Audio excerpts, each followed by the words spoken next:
right, 6 minutes after 10 o'clock, that is the music of Joshua McVey. He is a minister for songs from the Heart Ministry. He calls himself a song evangelist, and he's in the studio right now to talk about his music and about his ministry. Good morning, Joshua. How are you? Good morning, Larry. Thank you for having me today. I appreciate it. Thank you for introducing yourself to us and letting us know about what you do. Yes, sir. Are you from Ocala?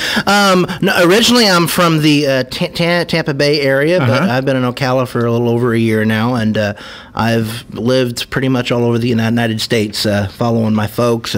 My folks are retired here in Ocala now, and so I followed them here because this is a pretty good center location for being 2 hours pretty much for everywhere in the state of Florida. Right, exactly. For my ministry, that works out well. So excellent. So you're a music ministry, and that means we have two lines of questions: your music and your ministry. Right. So let me start with the music. How did music become part of you? How did music become you? Maybe. Right. Well, I pretty much grew up listening to like homecoming type music, the Gaithers, the Goodmans, the Spear family, stuff like that. And I just have always loved. I grew up with gospel music. I grew up in the church, and I just it's always been a part of my life. I'm 32 years old, and you would think I wouldn't like the older music, but it's just always been a part of my life. It's what you've listened to, so yeah, makes sense. And I just always have enjoyed it, and I primarily sing Southern gospel and traditional type music. So what is the difference? How do I know the difference between what they call contemporary Christian music and gospel and then Southern gospel even? How do I know the differences? Right. Well, the contemporary music is more for example, Hillsong type music. Darlene Check came out with like a lot of contemporary type music, and her. What can I don't mean to interrupt you, but what does Hillsong mean? What does that mean? It's pretty much their brand. I mean, there's all kinds of brands of contemporary type music. I'm just giving you an example of one, but it's more like almost like Christian rock. Like Christian rock type music. Oh, so Hillsong, is Hillsong a record label? No, it's just a brand of music. Really? Never heard that before. Really? It's a new genre I have to learn about. Right, correct. I'll never forget when I first heard the word hip-hop. I said, what was that? That's what a rabbit does, isn't it? Yeah. No, it's a new genre of music. A new genre. Yeah, is there a hip-hop gospel? Is there anybody out there doing that? Well, there's African-American gospel type music, like Kirk Franklin and musicians like that, but with the Southern gospel, people like to compare Southern gospel to country, and it sounds the same, but it's not the same, because it just depends on. Well, and the words obviously have to be about Jesus and about the Bible, right? Correct. Yes. Okay. So do you write? You mentioned this off the air, but I want the listeners to know. Do you write your songs? No, unfortunately, God didn't give me the gift to write the music. But what I do is I buy all of my music from a couple of different Southern gospel type websites that sell soundtracks, and I always tell the churches I go to sing at and put on concerts that the song has to minister to me in order for me to sing to the people. So what was your first example? Like the first time you went into a studio or put your voice on recording? How did that happen, and when did it happen? Right. Okay. Well, the first album I ever recorded was back in 2003. It's my first album there called Songs from the Heart, and I had about 10 or 12 songs that I wanted to record, but I was on a budget because I do everything myself as far as advertising and getting my name out there. I don't have a promoter or anything like that, Right. And it's I wanted to record it to just to meet a personal goal of myself. I paid everything myself. I didn't have a record label or anything. I don't have a record label to this day, and I'm just trying to get my name out there. And I sell my CDs for a donation when I go to different churches and sing. And I don't have a set price when I go to churches and sing. I just go for a love offering, and that could be any. So tell me about the ministry itself. How did that happen for you? How did you? Well, tell me about your belief in God. How did that happen, aside from the music? Sure. Well, as I said, I was brought up in the church, in the Assemblies of God, and a little bit in the Church of God, which is a Pentecostal for those that are not familiar with the denomination. And I didn't take it to heart until I was about 16 years old when I went to a youth camp. Now, what do you mean? What do you mean you didn't take it to heart? I mean, I was in church, but I didn't really take it seriously. as far as, it was pretty much just about habit going to church. Okay, because I always went. It was family tradition. Right. So what happened at the youth camp? And I went to the youth camp, and I just felt the Holy Spirit speak to my heart. And what was it? Can you take us to that moment? What happened? Were you in bed, or were you out at a campfire? I was at a what they call a youth. Was there a girl service. involved? No. Yeah. No. That'll do okay. it. All right. Just wondered.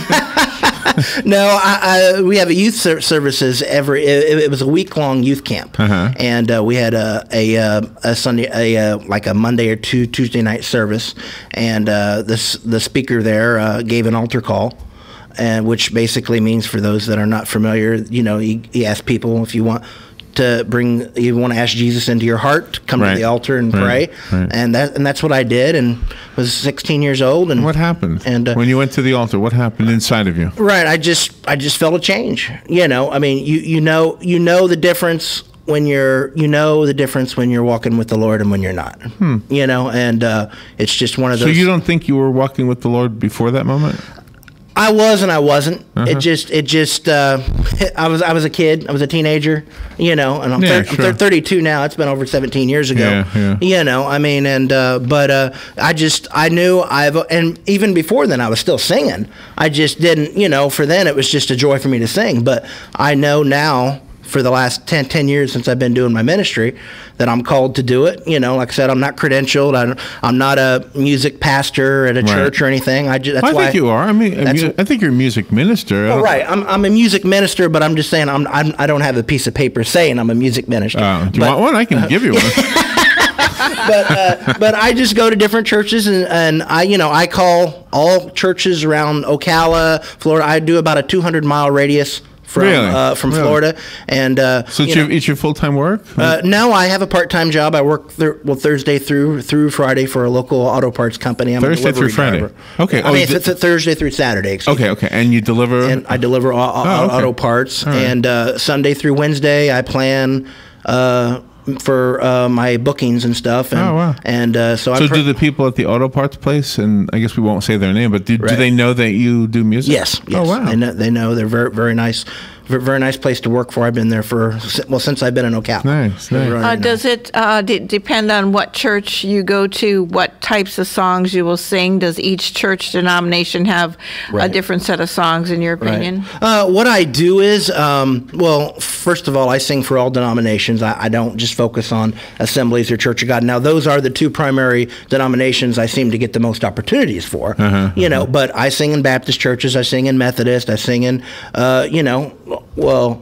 Methodist, Nazarene, all of those, But what I do is, depending on the type of service they want me to do, I pray about what I feel the Lord wants me to do for that specific service, and I'll listen through the songs that I feel for, depending on most of the time I sing for an hour. I don't like to call it a concert, because I like to call it a service, where I always sing, but I talk in between songs, and I always give an invitation at the end of the service to pray for people, and stuff like that. Sounds like you're doing something wonderful, Josh. Joshua McVey is in the studio. We are learning about him and his music and his music ministry, and we need to take a little break right now, and then we'll be right back. When we come back, as a matter of fact, we will come back with another song from one of his CDs, and maybe find out some information so that if you would like to have Josh come sing at your church, you'll be able to do that. So all of that when we come back. First, the weather, and then some commercials. We'll be right back. The weather is brought to you by myfwc.com. Safe boating is no accident. Sunny to partly cloudy and beautiful today with a high of 77 to 81. Partly cloudy tonight. There may be a shower in spots near the coast later tonight. Lows ranging from the upper 50s inland, near 70 along the coast. Tomorrow, sunshine mixed with clouds, high 80 to 84. On Thursday, times of clouds and sun and warm. There may be a morning shower along the coast, the high 81 to 85. From the Florida Weather Center, I'm meteorologist Joe Lundberg. Hi, I'm Leah Caruso with Strive Rehabilitation, inviting you to join me Thursday at 11 a.m. for Health Matters. Ocala Health and Strive have teamed up to bring you the latest information on good health services available to you right here at home. This vital information will help you make informed decisions about your health. So don't forget to join me here at 11 a.m. Thursday. It's news you can use from Ocala Health, Strive, and your friends here at WOCA. Your home is safe, or is it? AA Lock, Dock, and Security. The name has been a staple in Ocala since 1985. Do you have the right equipment in place to have peace of mind when you are at home or away? AA Lock, Dock, and Security has the right people to install and monitor your home or business. Call today for a free on-site security analysis. Call 867-1965. AA Lock, Dock, and Security, 219 Northwest 10th Street, 867-1965. Your weekends are getting a little retool. Swear to God, not making a joke. Check this out. New shows? Check. Some new talent?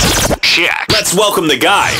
Let's get it going. Arnie Spanier. Unbelievable. TJ Reeves. This is what you get. Your weekends are on fire. Because that's how exotic it is.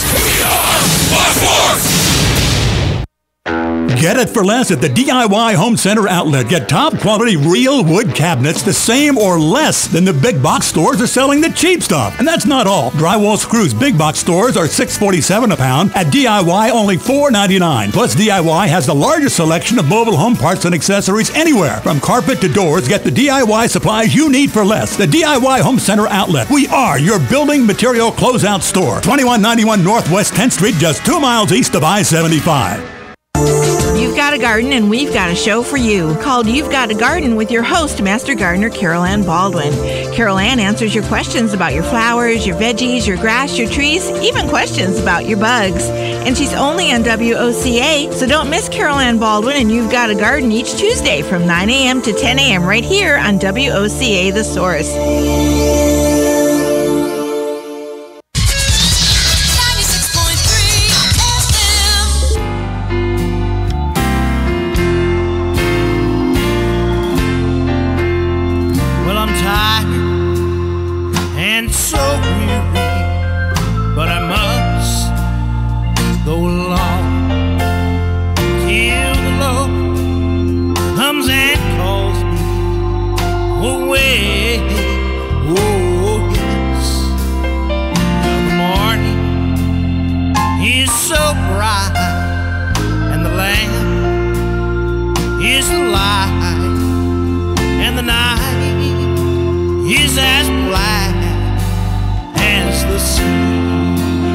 All right, 18 minutes after 10 o'clock, that is Joshua McVey singing for you right there from his CD titled Inspirational Songs. It's his newest of the two that he brought in here, and he's on the air with us in the studio to talk about his ministry and his music. And Joshua, I know you told us that the musical, the bed that you're singing over, the music, the instruments, is something you buy. Mm-hmm. Have you ever considered going into the studio with musicians, and even though you yourself don't play, just having a group kind of put something together? Right. Well, I mean, to be honest with you, I've never had the opportunity. I've always said that I could be a lead singer in a quartet. People have always said that to me, where places I've visited and stuff, but I've never had the opportunity. And to be honest, to me, it's almost it's easier singing by yourself, because the only person I need to turn to is God as far as the inspiration to what songs I need to minister to whatever venue I'm going to, you know. And so where do you record them, at home? Or? The first album I recorded, which is Songs from the Heart, was back in 2002. I recorded that in Tarpon Springs because I went to high school. But was it a studio or? It was an independent studio. It was a professional studio, you know. Right. And I did that there. And then this latest album I recorded in Dothan, Alabama. About a year and a half ago. And was that a studio? And that was a studio. Yes. And the reason I'm asking the studio question is because, like, you know, a lot of times we'll have musicians in, even Ringo Starr, the Beatle, says, you know, I do my recording in my living room now. I got a computer. It's just amazing how the world has changed. And how, I mean, we go back a long way as well in recording, and we used to record on the 2-inch tape, and now everything is done on a computer. So. Well, I mean, and, you know, my first album, most of my soundtracks were on cassettes, and they had they had to record them to the computer so they could dub them onto the, you know, the CD that they made. But my second album, everything was digital on CDs, you know, and it was easier for them to convert. And I like to sing with tracks that have backgrounds that kind of match my voice, because I'm a baritone tenor. And, you know, and the place where I buy my music, you can listen to it and it has like a couple of different keys that you can sing in without backgrounds, with backgrounds. So it gives me a better idea if I can hit the key or if I can't. You know. So let's get to know Joshua a little bit. Are you? Let's see. How many brothers and sisters do you have? I have one brother. He's my older brother. He's 38 and is married and has two children. Live in Brandon. No, he doesn't sing. He doesn't sing. He has a master's degree in business and is doing well with his family. Oh, wow. And his wife's a teacher, third grade TE teacher. And I have a sister in Indiana. She's married, has three kids, and she's been married for a long time. So she older than you? Yeah. Well, she's the middle child. I'm the youngest. I'm 32 and never been married. Don't have any kids. And what's about mom and dad? Anybody do music before in previous generations? My dad sang a little bit in his early years, but he never took it as serious as what I'm doing now. Okay. You know, and my uncle, he's now passed. I never met him. He died before I was born, but he used to sing in a quartet and had a group in the Midwest. But nice. He was never professional. Nice. You know. When you chat in between your songs, what kind of messages do you give out? I usually. Well, within the first couple songs, I tell people a little bit about myself just to get them familiar. You know, you want to make the congregation comfortable and let them know who you are a little bit. You know, you just don't want to get up there and sing and don't say anything. So can I ask you a question about a performance in a church? Do they applaud? Is it proper to applaud in a? Sure. All the denominations, all the denominations that I sing in, most of them will clap during the song. I went to church with my mom. This was, I used to, for 4 years after my dad died, I was the person taking my mom to church.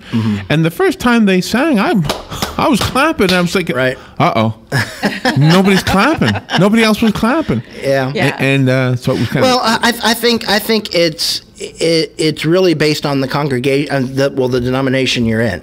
You know, I mean, the Baptist, I've seen in a lot of Baptist churches, and most of them clap, but sometimes, like, different segments, they won't. You know, but generally, the fast songs I do, they clap during the song, because I encourage them. Keeping rhythm. Yeah, to keep rhythm. Gotcha, and then after I finish the song, before I go into the next one, they usually applaud.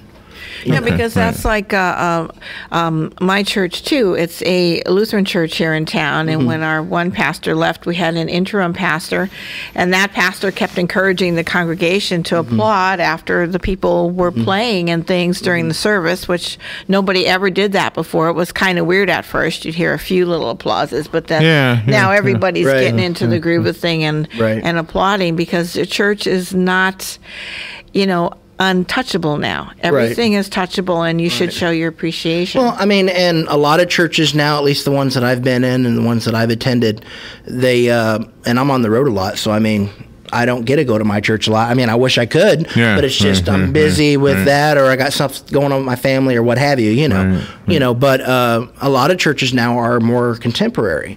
You know, and of course, there's a lot of clapping in those type of songs too. But I mean, you don't see a lot of the Southern gospel and traditional music in a lot of churches anymore, which I really think is a shame. Just because I think the Southern gospel and traditional really, I mean, at least to me, minister to me, will hit the soul, you know, and but I mean, most churches now will have like a hymn or two, and then they'll go back to their genre of contemporary music. Yeah, well, I think you're keeping something alive that obviously you fell in love with. Sure. And have you had any young people come up to you and say, gosh, I love that music. Where can I find more of it? Have you had that happen? Sure. Well, I mean, I've sang in a lot of contemporary churches that'll occasionally have somebody like myself come in to introduce them to that type of music. You know, and one church I went to last year, it was a smaller church, but half of the congregation was young people. And they got into it and really enjoyed it. Great. That's great. I mean, so I guess it just depends the church and the direction they're in. Right. You know. So do you want to give out information so people can get a hold of you? Sure, and sure. Perhaps have you sing at their church? Sure, I would appreciate that. Well, thank you. I have an open calendar for next year. I'm starting to take bookings now for next year throughout the state of Florida.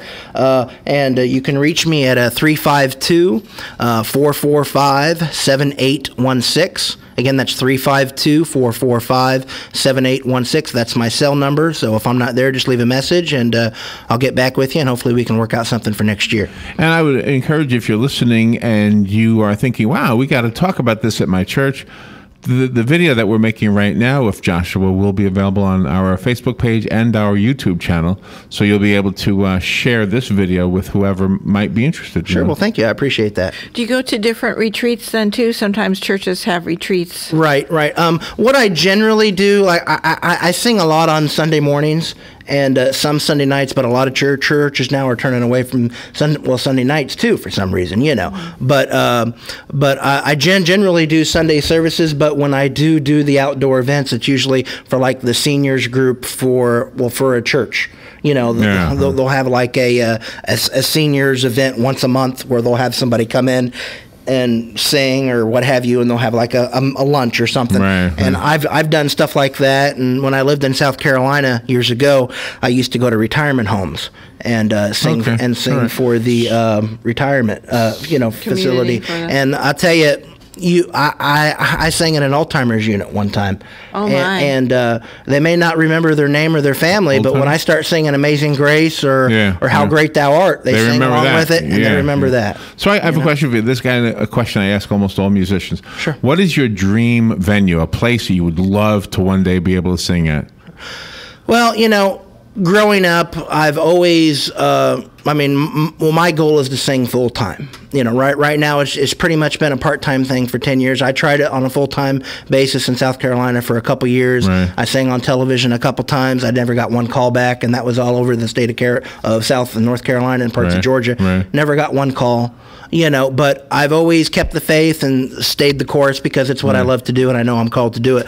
But the one I've always loved to get the opportunity to sing with the Gaithers is they always have their homecomings on television. They go to different places. I've always so there's not like a cathedral that you wish you could sing at, or like the Crystal Cathedral or the Vatican or St. Patrick's Cathedral. As far as a venue, maybe like a Joel Osteen's church in Houston. He has the biggest church in the United States in Houston, Texas. Oh, really? See, that would be the dream venue for you. They run like 15 or 20,000 people. Well, so yeah. Joshua McVey, you're a joy to get to know. Thank you for introducing us to you. I want to leave with one of the songs, and I picked it out this time. Sure. The song I'm familiar with. It's called "He Touched Me." Sure. And it's from your CD called Inspirational Songs. Real quickly, is there a way that our listeners can get your CDs, or only at your shows? Well, right now I just have them when I go to different shows and sing.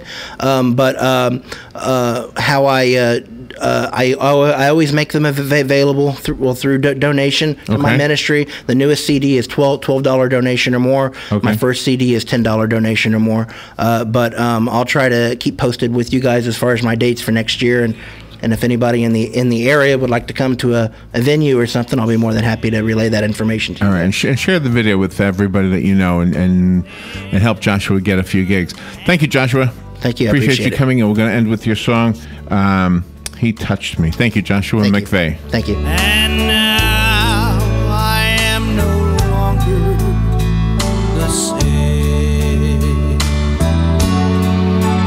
Oh, he touched me.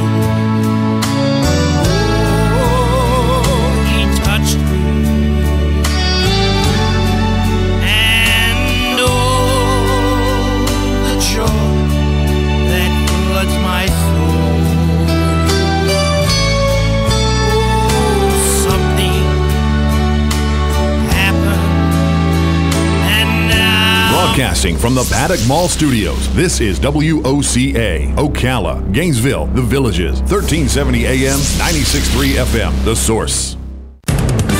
Fox News Radio, I'm Pat O'Neill. The balance of power at stake in the Senate with 36 races in today's midterm elections. Republicans need to pick up 6 seats to gain control of the Senate, and if they do, then the Senate Minority Leader Mitch McConnell is likely in line to become the Senate Majority Leader.